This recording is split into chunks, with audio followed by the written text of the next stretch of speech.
নমস্কার বন্ধুরা, welcome to Pinky's kitchen and blogs. Pinky's kitchen and ব্লগসে আমি পিঙ্কি সবাইকে স্বাগত জানাই।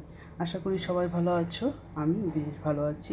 চলো আজকে তোমাদের সঙ্গে একটা নতুন রেসিপি নিয়ে চলে এলাম, যেটা কিনা প্রথম থেকে শেষ পর্যন্ত তোমরা ভিডিওটির সঙ্গে থাকবে। চলো বন্ধুরা, রেসিপিটা শুরু করা যাক। এত সুন্দর একটা সুস্বাদু রেসিপি। এই রেসিপিটা আমি যে পদ্ধতিতে বানিয়েছি, তোমরা যদি সেই পদ্ধতিতে বানিয়ে থাকো তাহলে ভাতের সঙ্গে আর কিছুই প্রয়োজন হবে না। বন্ধুরা, তোমরা প্রথম থেকে শেষ পর্যন্ত ভিডিওটি দেখতে থাকো। দেখো, প্রথমে আমি ভাজা হয়ে গেছে, তোমাদেরকে একটু দেখেই নিলাম। লঙ্কা রয়েছে, রসুন রয়েছে, আর সঙ্গে রয়েছে কাঁঠালের বীজ, যাকে আমরা কাঁঠালের দানাও বলে থাকি। সেই কাঁঠালের দানা দিয়েই তোমাদের আজকে এই রেসিপিটা শেয়ার করব। দেখো, প্রথমেই কাঁঠালের দানা নিয়েছি, যেটা ভালো করে শুকিয়ে গেছে। দেখতে পাচ্ছ, এই কাঁঠালের দানা দিয়েই কত সুন্দরভাবে রেসিপি তৈরি হয়, তোমরা দেখে নাও। প্রথমেই খোসাগুলোকে খুব সুন্দরভাবে ছাড়িয়ে নিয়েছি, দু টুকরো করে নিয়েছি। তোমরা চাইলে আরও টুকরো করে নিতে পারো। আমি দু টুকরো করে নিয়েছি, এক্ষেত্রে হয়ে যাবে। দেখো, প্রথমে আমি কড়াই বসিয়ে কড়াইটাকে খুব ভালো করে গরম করে তার মধ্যে আমি জল দিয়ে দিলাম।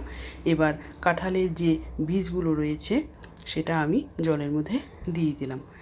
খুব ভালো করে সেদ্ধ করে নিতে হবে এবং বীজের দানার যে একটা কালো ভাব সেটাও চলে যাবে। এবার আমি এর মধ্যে লবণ অ্যাড করে দিলাম।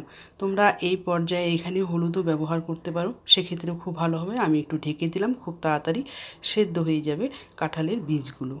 তোমরা বন্ধুরা এই কাঁঠালের বীজের এই রেসিপিটা একবার বাড়িতে বানিয়ে খেয়ে দেখো, খেতে এতটাই ভালো লাগে কি বলবো। চলো, দানাগুলো সেদ্ধ হচ্ছে, আমি একটু নেড়ে নিচ্ছি, দেখছি যে কতটা সেদ্ধ হয়েছে।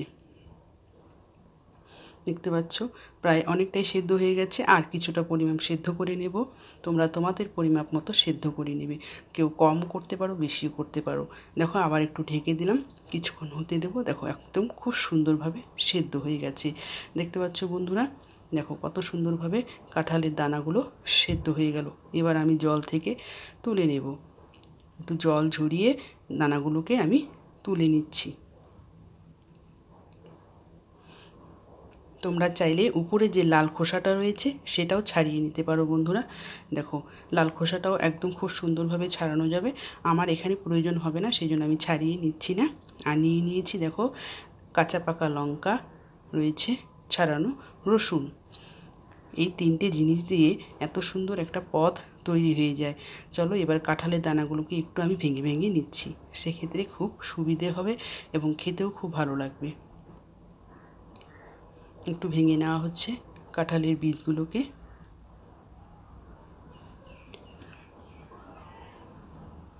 দেখো কত সুন্দরভাবে নরম করে নিয়েছি আমি, দেখতে পাচ্ছ।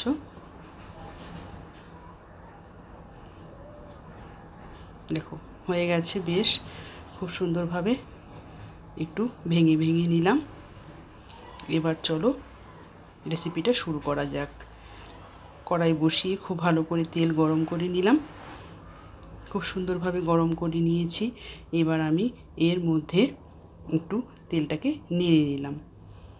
দেখো, তেলটা খুব ভালোভাবে গরম হয়ে গেছে।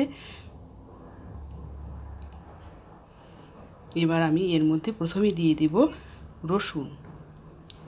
রসুন দেওয়া হয়ে গেল, রসুনটাকে একটু নেড়ে চেড়ে নেওয়া হচ্ছে।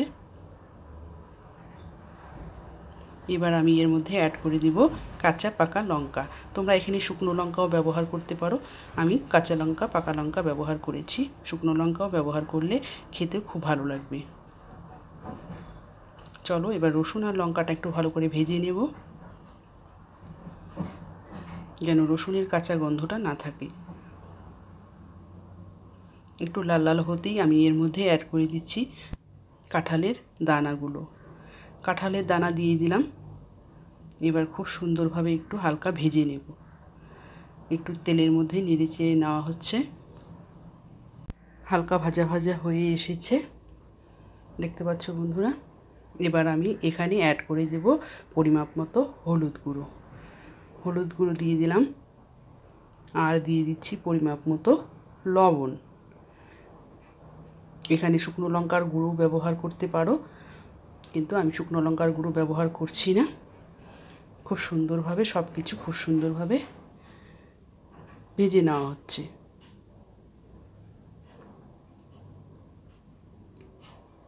দেখো কালারটা বেশ ভালোই লাগছে, ভাজা ভাজা হচ্ছে। যত সুন্দরভাবে একটু ভাজাটা হবে তত খেতে ভালো লাগবে বন্ধুরা। একটু নেড়ে চেড়ে নেওয়া হচ্ছে। খুব অল্প সময়ের মধ্যে এই রেসিপিটা তৈরি হয়ে যায়। দেখতে পাচ্ছ একদম লাল লাল মতো ভাজা হয়ে গেছে।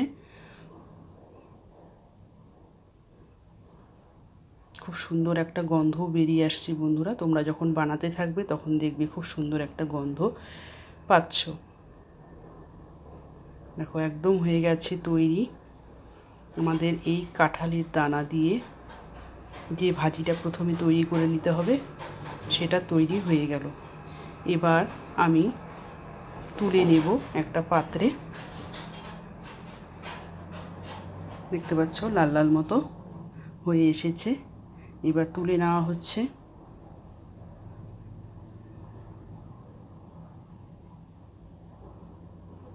চলো দেখো তুলে নেওয়া হলো খুব সুন্দরভাবে।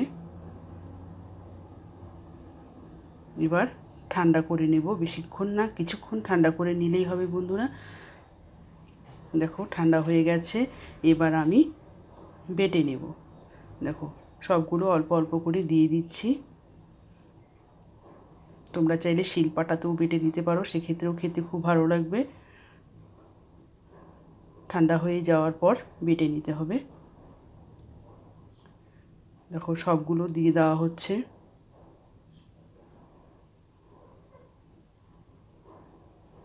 এবার আমি খুব সুন্দরভাবে বেটে নিতে হবে। চলো দেখো কত সুন্দরভাবে বাটা তৈরি হয়ে গেছে। দেখতে পাচ্ছ চটজলদি। দেখো একদম মিহিভাবে বেটেছি। তোমরা চাইলে আধ ভাঙ্গাও বেটে নিতে পারো। দেখো একদম মিহি হয়েছে। মিহি বাটাটা খেতে খুব ভালো লাগবে বন্ধুরা।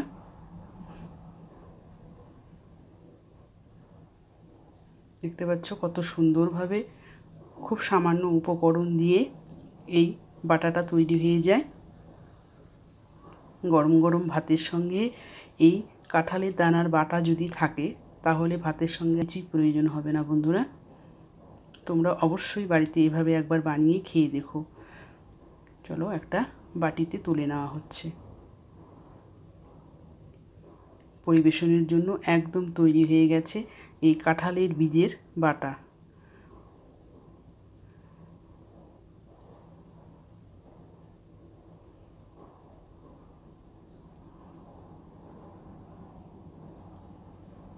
দেখো একদম তৈরি হয়ে গেছে। আমি একটা কাঁচা লঙ্কা দিয়ে সাজিয়ে নিয়েছি।